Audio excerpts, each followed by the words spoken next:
هل تشارك هذا الرأي؟ تعد الأجيال السابقة مسؤولة عن صعوبات شباب اليوم.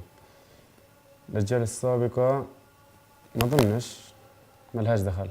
يعني أنا ما بحملهم كل المسؤولية، يعني إلى حد ما. أنت؟ بحملهم المسؤولية. موافق. غير موافق، لأن كل جيل له صعوباتها الخاصة ما لهاش دخل في اللي مروا قبل. مزبوط، غير موافق. يعني انه لا، انه ما بتقدر تحكي انه هم مسؤولين عن صعوبات شباب اليوم. كل واحد انه بحاول يطور للجيل القادم قد ما بيقدر وقد ما يعطي. فممكن اكون غير موافق. موافق. أنا غير موافق. وأنا غير موافق. شو دخل الجيل السابق وأنا بدي كل جيل أضل بيعمل جيل لحاله. أنا تخيل كيف. فترة بطالة عالية من الأحسن حجز المناصب من أجل الشباب.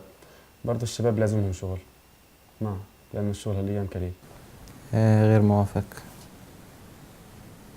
وأنا غير موافق. رأيي بهذا إنه ممكن نعطي شوية مناصب للشباب، بس الأفضل نعطيها للناس الكبيرة في العمر شوي وتحتها عائلة مسؤولة عن عائلة. أنا برأيي غير موافق. فانه احنا على اساس بالبطاله عندنا عاليه جدا، انه الشباب لازم احنا نساعدهم ونوفر لهم امكانيات على اساس يتطوروا ويبلشوا في حياتهم. فانه جميل انه يكون في مناصب محجوزه من اجل الشباب. فانا بوافق هذا الراي. موافق. أدلك بالسؤال.